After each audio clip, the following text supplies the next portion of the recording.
Olá, sejam muito bem-vindos. Hoje a gente vai mergulhar fundo no significado por trás de um gesto que parece tão simples, a saudação nas artes marciais. Mas o que será que tem por trás desse ato? Pois é, para quem olha de fora, pode parecer só uma formalidade, né? Mas a pergunta que fica é: o que um gesto, uma palavra, ou até uma leve inclinada de cabeça, o que isso tudo realmente quer dizer nesse universo? E a resposta é: diz tudo. É isso mesmo. Essas saudações não são um mero oi. Elas são, na verdade, a essência da filosofia, o primeiríssimo passo na construção do respeito e da disciplina que definem cada uma das artes marciais. Então, para a gente entender bem essa linguagem, vamos dar uma olhada nas suas diferentes formas. A gente começa pelo código de respeito que une todas elas, depois passa pelas reverências, as saudações com a voz, os gestos e até o contato físico. No final, vamos ver como tudo isso forma uma linguagem universal.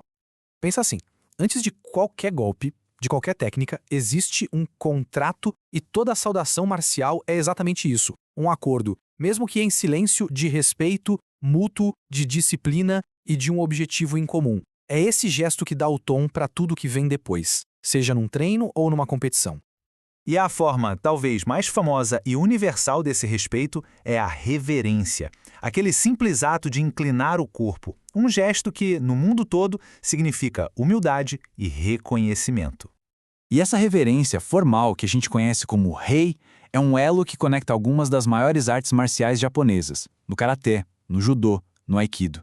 É o mesmo gesto, estabelecendo a mesmíssima base de respeito. Mas afinal, o que significa rei?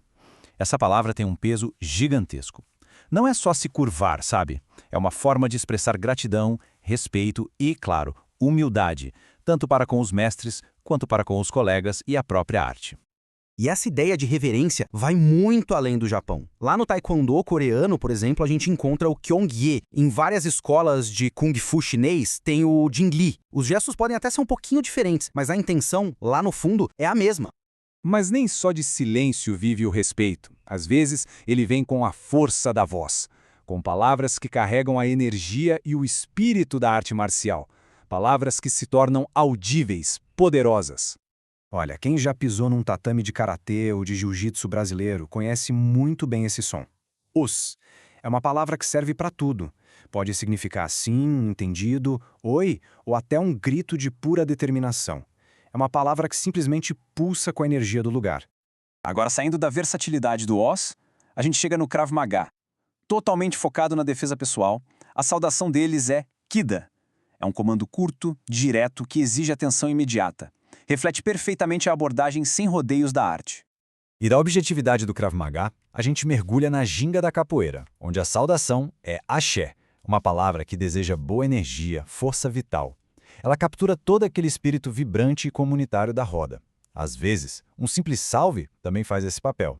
Já no Muay Thai, a saudação revela um detalhe cultural muito interessante. A expressão muda dependendo de quem está falando. Homens dizem sawadee-krap e as mulheres sawadee-ka. É um pequeno detalhe que mostra o quão profunda é a raiz da arte na cultura tailandesa. E a comunicação não para na voz, não. Muitas artes marciais usam as mãos para se expressar, adicionando mais uma camada de significado. Vamos ver como alguns gestos específicos e até o contato físico aprofundam essa linguagem do respeito.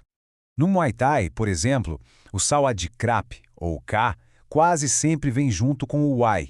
Esse gesto de juntar as mãos, que parece uma prece, é um sinal de respeito enorme na cultura tailandesa e vai muito além dos rings. E poucos gestos são tão cheios de filosofia quanto a saudação do Kung Fu.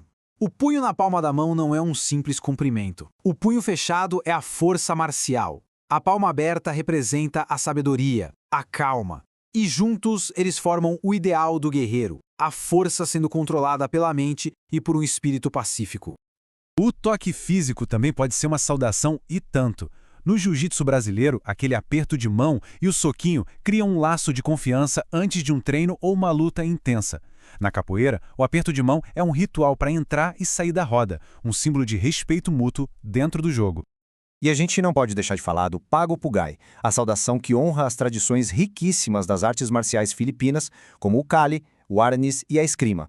É um gesto que reverencia a linhagem, os mestres e toda a história por trás dessas artes.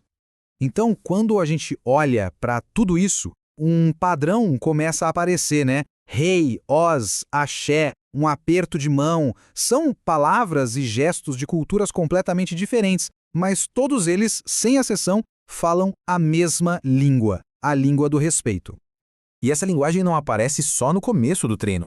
Como a gente vê em muitas artes japonesas, o respeito é contínuo. Ao começar, se fala onegai shimasu, que é um pedido humilde para treinar junto. E no final, arigato gozaimashita, um agradecimento profundo pela prática. O respeito está ali, do início ao fim. No final das contas, o ponto central é este.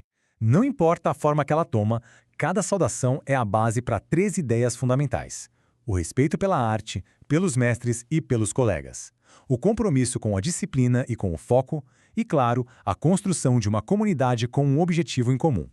E tudo isso me leva a uma pergunta, especialmente para quem pratica. Aí no seu tatame, no seu ringue ou na sua roda, de todas essas formas de respeito, qual se tornou parte do seu ritual? Qual reverência você mais usa?